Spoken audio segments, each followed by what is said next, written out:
ખાઈ શકાય તેવા સાબુદાણાના વડા. Hello friends, welcome to kitchen art. ફૂલેલા અને એકદમ ક્રિસ્પી એવા સાબુદાણાના વડા પહેલી જ વારમાં પરફેક્ટ તમારાથી પણ બનશે. વ્રત કે ઉપવાસમાં ખાઈ શકાય તેવા સાબુદાણાના વડા આજે આપણે બનાવીશું. મારી શીખારેલી 5 ટિપ્સ તમે ફોલો કરશો તો એકદમ પરફેક્ટ બનશે. આ વડા બનાવવા માટે સાબુદાણા પલાળવાની જ ખૂબી હોય છે. સાબુદાણા પલાળતા આવડી જાય તો પ્રોસેસ તો ખૂબ જ સહેલી છે. તો ચાલો બધી ટ્રીક અને ટિપ્સ સાથે આજે આપણે સાબુદાણા વડા બનાવીશું. રેસીપી સારી લાગે તો લાઇક અને શેર કરજો. મારી ચેનલ ઉપર નવા હોય અને મારી ચેનલને હજુ સબસ્ક્રાઈબ ન કરેલ હોય તો સબસ્ક્રાઈબ કરી બાજુનું બેલ બટન દબાવવાનું ભૂલતા નહીં, જેથી કરીને તમને મારા નવા વિડીયોનું નોટિફિકેશન મળતું રહે. આ વડા બનાવવા માટે બાફેલા બટેટાની જરૂર પડે છે.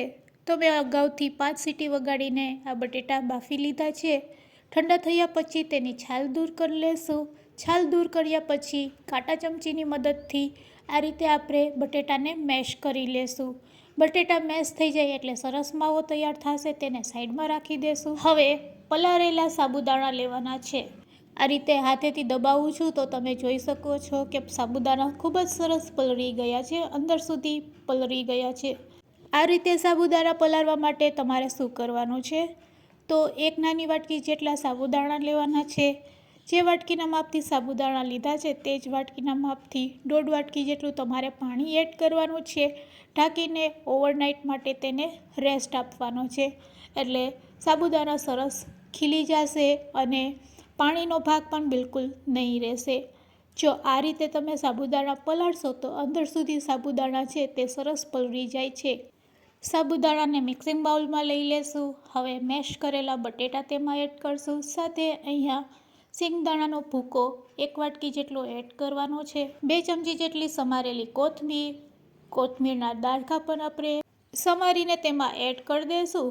સમારેલું લીલું મરચું 1 નંગ એડ કરશું. સાથે થોડુંક આદું આપણે છીણીને તેમાં એડ કરશું. હવે જો આ સમયે તમારે ડ્રાયફ્રૂટ એડ કરવા હોય તો કિસમિસ અને કાજુના ટુકડા તમે એડ કરી શકો છો. આદું એડ કર્યા પછી હવે આમાં જીરું આપણે એડ કરશું 1/2 ચમચી. સાથે એડ કરશું મરીનો પાવડર 1/2 ચમચી અને સ્વાદ મુજબ મીઠું નાખી દેવાનું છે. મીઠું નાખ્યા પછી બાઇન્ડિંગ માટે આપણે થોડોક લોટ નાખશું. તો ફરાળમાં જે લોટ આપણે ખાતા હોય તે લેવાનો છે. તો અહીંયા મેં તપકીરનો લોટ લીધેલો છે 2 ચમચી. ઘણા લોકો તેને આરા લોટ પણ કહેતા હોય છે. હવે લીંબુ નાખીને તૈયાર કરેલા આ મિશ્રણને હળવા હાથેથી આપણે મિક્સ કરી લેશું. મિક્સ કર્યા પછી જરૂર લાગે તો જ તમારે લોટ એડ કરવાનો છે. તો બાઇન્ડિંગ માટે આપણે લોટ નાખેલો છે એટલે ખૂબ જ ઓછો લોટ એડ કરવાનો છે, વધારે લોટ એડ કરવાનો નથી. અને આ રીતે હાથેથી આપણે હળવા હાથેથી મિક્સ કરશું. મિશ્ર તૈયાર છે. હાથમાં તેલ લગાડશું અને મીડિયમ સાઇઝના તેમાંથી આપણે વડા બનાવીશું. તો આ રીતે આપણે શેપ આપીને વડા તૈયાર કરશું.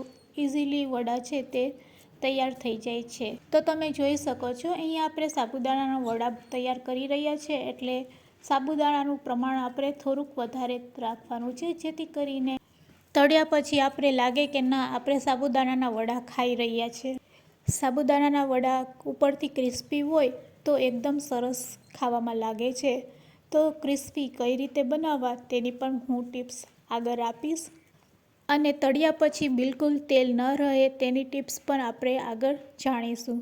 તો આપણા બધા સાબુદાણાના વડા છે તે બનીને તૈયાર છે. 10થી 12 નંગ ઓછામાં ઓછા બનીને રેડી થશે. તો ચાલો હવે ગેસ તરફ જાશું અને આ વડાને આપણે તળી લેશું.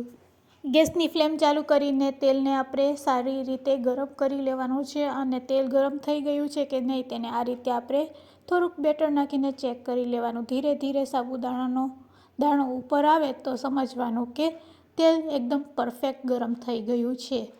હવે આપણે ગેસની ફ્લેમ લો રાખવાની છે. વડા એકબીજાને ચોટે નહીં એ રીતે આપણે તેલમાં તેને એડ કરશું. અને અત્યારે આપણે ગેસની ફ્લેમ મીડિયમ રાખવાની છે. જ્યારે આપણે વડા છે તે તેલમાં ડીપ કરતા હોય ત્યારે ગેસની ફ્લેમ આ રીતે લો રાખવાની છે. અને ડીપ કર્યા પછી આપણે ગેસની ફ્લેમ હાઈ કરી દઈશું. ગેસની ફ્લેમ હાઈ કર્યા પછી ચમચીથી આપણે તેને આ રીતે પલટાવશું. તો અહીંયા વડામાં સ્પેસ જોશે, કારણ કે જો વડા એકબીજાને ચોંટી જશે તો તળતી વખતે તે ફાટી પણ જાય છે. એવું ન થાય એટલે જ્યારે પણ તમે વડાને તળો ત્યારે એકસાથે બધા વડા નહીં નાખી દેવાના. આ રીતે 4-5 વડા તેલમાં ડીપ કરવાના અને પછી ચમચીથી તેને આ રીતે પલટાવવાના. પલટાવ્યા પછી આ રીતે સ્પેસ રહે તે રીતે આપણે વડાને તળવાના છે. તો હવે આપણે વડાને ગોલ્ડન બ્રાઉન કલરના થાય ત્યાં સુધી હાઈ ફ્લેમ ઉપર જ તળીશું. હાઈ ફ્લેમ ઉપર તળવાથી તેલ અંદર રહેતું નથી અને ઉપરથી તે સરસ ક્રિસ્પી થાય છે. વળી અહીંયા આપણે વધારે કોઈ પણ ઇન્ગ્રીડિયન્ટ્સ કાચા એડ નથી કરેલા, એટલે વડા છે એ અંદરથી પણ સરસ પાકી જશે અને ખાવામાં પણ ખૂબ જ ટેસ્ટી લાગશે. વડામાં અંદર તેલ ત્યારે જ રહી જાય છે જ્યારે તમારું તેલ છે તે ઠંડુ થઈ જાય છે. તો આપણે તેલને ઠંડુ થવા નથી દેવાનું, એકદમ ઉકળતા તેલમાં જ આપણે આને તળવાના છે, એટલે ઉપરથી પણ ક્રિસ્પી થશે અને અંદરથી પણ સરસ સોફ્ટ થશે. હવે આપણા વડા છે તે ગોલ્ડન બ્રાઉન કલરના થઈ ગયા છે, તો તેલમાંથી આપણે તેને કાઢી લેશું. તો તમે જોઈ શકો છો, જોતાં જ ખાવાનું મન થઈ જાય તેવા સાબુદાણાના વડા તૈયાર છે. તેના અવાજથી તમને ખ્યાલ આવી જશે કે આપણા વડા છે તે ઉપરથી કેટલા સરસ ક્રિસ્પી છે. ચટણી સાથે તેમજ દહીં સાથે ખાવાની ખૂબ જ મજા પડે છે. તો ફ્રેન્ડ્સ, આજની આ રેસીપી તમને કેવી લાગી તે મને કોમેન્ટમાં કહેજો. રેસીપી એન્ડ સુધી જોઈ હોય તો એક લાઇક જરૂરથી આપજો અને હા, તમારા ફ્રેન્ડ્સ, મિત્ર અને ગ્રુપમાં શેર કરવાનું ભૂલતા નહીં. મારી ચેનલ ઉપર નવા હોય તો મારી ચેનલને સબસ્ક્રાઈબ કરી લેજો. Thanks for watching. ફરી મળીશું એક નવી જ રેસીપી સાથે.